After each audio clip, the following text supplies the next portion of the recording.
Settle down, riders. Hands the starter. Away they go, and first away, rerun's called. Pip Serbert still at the gate.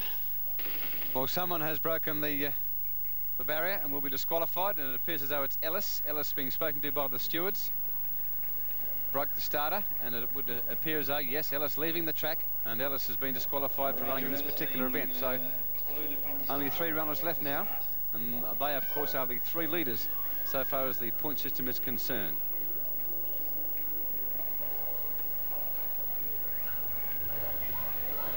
Settle down, riders. Hands of the starter. Away they go, and looks like getting up to a good start is Pip Serbert, with Jeff Patman coming up on the outside of him. Pilbrow in 3rd placing. Patman's in trouble, and Serbert hits the lead. He's about 2.5 lengths now in front of Pilbrow in 2nd placing, and then followed by Jeff Patman. 3 laps to go on the ROH turn, going down the back straight. Serbert, Pilbrow, then followed by Patman in 3rd placing, coming around the western turn. And they've got 2 laps to go as they pass the judges' box, and Patman sliding around the turn there and falling further back in 3rd placing, going down the back straight now. Serbert, Pilbrow's up and after him with 1 1/4 laps to go. There's a yellow flag, 1 lap to go. Serbert, Pilbrow really flying around the ROH turn for the last time down the back straight. Serbert showing the way by a length from Pilbrow, and then here comes Pilbrow. He's up on the inside, they're in trouble, and Pilbrow on the inside to win the race. Pilbrow, some beautiful riding there by Pilbrow. Pilbrow first, and then followed by Serbert and Patman. Pilbrow, Serbert and Patman. Well, what a magnificent ride there by the Great Britain boy in Phil Pilbrow. When he comes through on that last lap, he forced a passage there and certainly caught the points leader Pip Serbert napping. And a great ride there by Phil Pilbrow to win that particular event, 13. Second was Pip Serbert, and a third, of course, the other boy from Great Britain in Jeff Patman. Just looking at the leaders so far as the points are concerned, we have Serbert on 15. In 2nd position, we have Phil Pilbrow on 14. In 3rd position, we have Jeff Patman, all the boys from Great Britain on 13. Now to the running of event 15. Away they go. And crossing the line first is Rod Witham. Here comes Craig Cuzner flying up on the outside. Then there's Peter Lowry. Lowry now moves up on the inside of Cuzner into 2nd placing. Coming round the western turn with 3 laps to go. Rod Witham in the lead, followed by Peter Lowry, Craig Cuzner, and then John Vallis at the rear of the field. Heading down the back straight now, and it's still Rod Witham. He's about 4 or 5 lengths in front of Peter Lowry in 2nd placing, and then followed by Craig Cuzner and John Vallis. Indian file as they pass the judges' box halfway home. Going down the back straight now, still Rod Witham, followed by Peter Lowry, Craig Cuzner and John Vallis. Coming around the western turn, the yellow flag is out. 1 lap to go. Rod Witham showing the way home. Then followed by Peter Lowry, Craig Cuzner just 1.5 lengths down in 3rd. Well back is John Vallis. Coming around the home turn now. And a 1/4 lap to go as they move into the checkered flag. It's going to be Rod Witham first. Then followed by Peter Lowry, Craig Cuzner and John Vallis. Witham, Lowry, Cuzner and Vallis. Running of event 15 then saw the Great Britain boy Rod Witham win the event from the Australian boy and Peter Lowry in 2nd position. 3rd was Craig Cuzner, also of Australia, and in 4th position was John Vallis of Great Britain. Looking at the point system so far as the championship is concerned, on top position we have Pip Serbert of Great Britain on 15. He's closely followed by Phil Pilbrow on 14. In 3rd position is the Great Britain fellow in Jeff Patman on 13. And of course, looking from the Australians' point of view, we have Neil Toy, who's to compete in this next event, which is event 16. He has 11 points, so it's vital that Neil Toy does in fact do well in event 16, which is coming up in just a moment.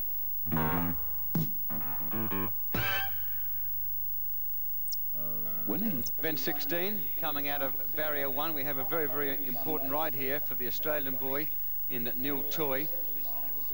He certainly needs to win this particular event to hold any chance of the championship.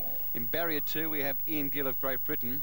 In barrier 3, we have Sutton of Great Britain as well. And out of barrier 4, Hack, also of Great Britain. Settle down, riders. Hands of the starter. Away they go as they bounce out. Neil Toy needs a win here, but Ian Gill taking the lead from Northern down, and Neil Toy sliding down and Sutton going over the top. Well, Neil Toy then taking a bad tumble on that very, very difficult first turn. He's now talking to some of the stewards in the middle of the ground. They're not all that happy. He felt he was squeezed up deliberately on that first turn, and obviously here comes the team manager now. He'll be talking to one of the stewards out in the middle of the ground. He's talking to the chief steward, obviously complaining. and there'll be a rerun, but he's not all that happy at the moment. Right, the boys lining up for the rerun of event 16. Toy out of 1, Gill out of 2, Sutton out of 3, and Hack out of 4. And as I made mention, Toy must win this event. Settle down, riders. Hands at the starter. Away they go in the rerun of race 16, and as Neil Toy getting off the early lead now, then followed by Ian Gill in second place. In back there in third is Colin Sutton going down the back straight now, and it's Toy who needs to win this one to equal Pip Serbert as they come past the judges' box, and he's got the crowd on his side with 3 laps to go. Toy, the Australian champion, in the lead, then followed by Ian Gill, Colin Sutton, the British captain, in third placing, and then moving back to Mike Hack at the rear of the field. 2 laps to go, 2 to go as they pass the judges' box. Neil Toy still striding out nicely on the ROH turn down the back straight. Gill's not giving in as they move round the western turn. 1 1/4 laps to go. Toy in the lead, then followed by Ian Gill, putting everything he's got into it, then followed by Colin Sutton and Mike Hack. Going down the back straight, it's still Toy by about 2 lengths in front of Ian Gill. Gill's pushing harder now in the home turn, getting into trouble, but Toy's going with it. It's Toy first, Toy, Gill, then followed by Sutton and Hack. Well, what a magnificent ride there by the Australian boy, Neil Toy, the Australian Open champion. Too good for the 3 Great Britain fellows. Ian Gill running second, Sutton third, and Hack fourth. Now, that certainly gives Neil Toy a distinct chance. He joins Serbert in the lead with 15 points. So the championship really coming alive here, and you heard that crowd really supporting the Australian boy, Neil Toy. A great win in event 16. Rod, you must be feeling much better after that heat win. Yes, it's about time too. It's going to be my last meeting today, and be nice to go out with 1 or 2 wins under your belt, I think. You're going into the administrative side of England. That's right. I'm already involved in the admin side, over the water, so to speak, and I've been racing now for 15, 16 years, and at 32, racing against some of these lads, I think it's time to call it a day. This is a pretty important trip to Australia. Very, very important. We see this as being a stepping stone to future contacts and exchanges between both countries, and we really want the Australian lads to come over. They do a tremendous job here, especially with all these youngsters riding. They need every bit of encouragement they can get, and we hope that, provided they can find the money, that they can come over in a couple of years' time. Are there moves for the sport to go to other countries to become international? We hope there will be. We think that there's some racing in East Germany, in Poland, in Europe, and there is some talk that there may be some racing in New Zealand, but we're not absolutely certain about that. But that's what we're trying to explore. And in fact, just a couple of nights ago, we formed an International Cycle Speedway Federation to encourage and promote sport in other countries. I saw you looking at the program just a moment ago, working out some points. Who do you think will take out the World Masters? I think Neil Toy will win it now. You think he's strong? I'm afraid so. Afraid so. Dark horse at the start? He's ridden very well. He's ridden very well all week. He won the Australian Open up at Salisbury 2 or 3 days back. He's gone tremendously well. You see, this track here is a gateless track. You must get down to that first corner first. There's no way that if you come out of that corner last, you're going to make up much ground. So Neil's getting out of those gates. I think he'll do it.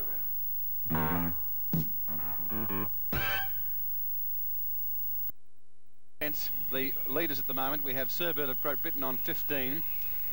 Neil Toy of Australia also on 15. On 14 we have Pilbrow of Great Britain. 13 we have Patman of Great Britain. 12 is Gill of Great Britain. And 11 we have Palmieri of Australia and also Peter Lowry. So this next event that's coming up, which is event 17 for Neil Toy, who's riding in it, is very important. He must win this event to stay in the championship with a chance. Now Neil Toy has drawn 1, of course, and that's certainly a big advantage. There he is on your screen at the moment. Neil Toy, the current Australian champion, coming out of barrier 1, which is certainly a big advantage to him. In barrier 2 we have Vallis of Great Britain. Coming in out of 3 we have Alan Cox, who I consider to be the danger to Neil Toy in this particular event, out of barrier 3. And barrier 4 is Roger Ellis, also of Great Britain. But certainly all eyes and the spectators on barrier number 1, Neil Toy from Australia. Moving on to race 17, the World Masters. Settle down, riders. Hands to the starter. Right, there you go. And it looks like it's going to be Neil Toy. Alan Cox in the lead. Neil Toy's on the inside of him, going down the back straight. Cox Toy's getting into trouble on the point of no return. And as they move round the western turn, is Cox in the lead. Second place and go. Oh, the lead has gone down. And it's now Vallis in the lead. So Ellis Vallis Ellis, then followed by Neil Toy in third placing, and then Alan Cox at the rear of the field. Coming round the western turn now, and 2 laps to go. It's still Roger Ellis in the lead, followed by John Vallis, then moving back to Neil Toy and Alan Cox at the rear of the field. Going down the back straight, 1.5 laps to go. And as they move round the western turn, the yellow flag is out. It's still Roger Ellis, then followed by John Vallis, Neil Toy and Alan Cox at the rear. Heading down the back straight now, half a lap to go as they move down the back straight, and it's still Ellis, then followed by Vallis and Toy. There's the checkered flag, and it's going to go to Ellis first. Ellis, Vallis, Toy and Cox. Ellis, Vallis, Toy and Cox. Event 18 coming up. From barrier 1 we have Gamble of Great Britain. Barrier 2 also from Great Britain in Hack. From barrier 3 the boy from Australia, Peter Lowry, and a very important one out of barrier 4, Phil Pilbrow, who's on 14 points at the moment out of barrier 4. Settle down, riders. Hands to the starter. Away they go, and as they bounce, looks like Lowry's out of it. Well, there appears to be some confusion here. Once again, the stewards are conferring after the English team manager has gone to the chief steward. The protest has been upheld. The process was lodged by the manager of the Great Britain side, saying to the fact that Peter Lowry, the Australian boy who pulled out of the event after about 10 metres, did in fact break the start. The stewards have had a look at the actual race in replay, and they have in fact ordered a rerun because Phil Pilbrow, the fellow who's on 14 points and close to the lead, felt that Lowry did in fact break the start and didn't appear to take much interest in the race. So there will be a rerun of event 18, a very important one for Phil Pilbrow, the Great Britain lad, on 14 points. Hands to the starter. Away they go in race 18, and it's Pilbrow now taking the lead. Second place and going to Martin Gamble, Mike Hackcomb on the outside. As they go down the back straight now, it's Pilbrow, then followed by Gamble and Hack into third placing. 3 to go as they complete the first, and it's for Pilbrow now. After revenge as he goes down the back straight, well out in front now from Martin Gamble and Mike Hack in third placing. Coming round the western turn. 2 laps to go as they pass the judging box, and still Phil Pilbrow in the lead, and going down the back straight, Pilbrow needs a good win here too, which will put him amongst the leaders. Coming round the western turn, the yellow flag is out, 1 lap to go as Pilbrow, then followed by Martin Gamble and Mike Hack at the rear of the field.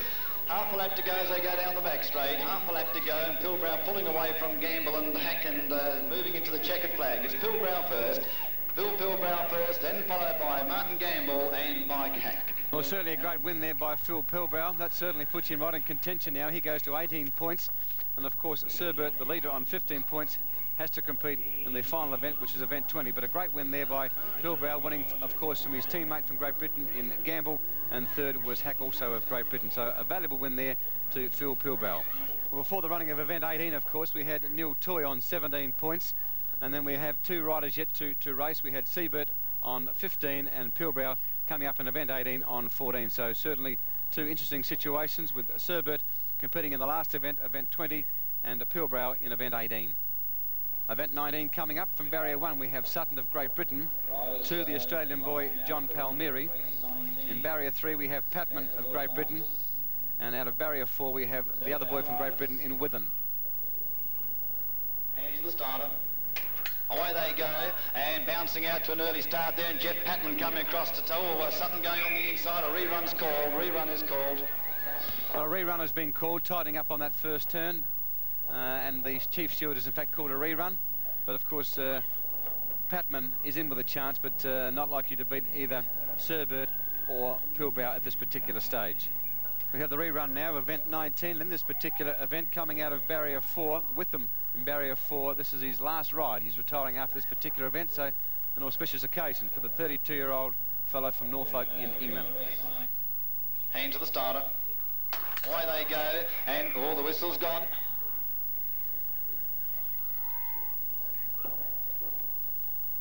Well, unfortunately for the Australian boy there, John Palmieri broke the start and was disqualified, and he certainly has had somewhat of a mixed day, John Palmieri. He's performed well on some occasions, but then unfortunately brought about his undoing by having 2 disqualifications. But the boys lining up now for event 19, the rerun.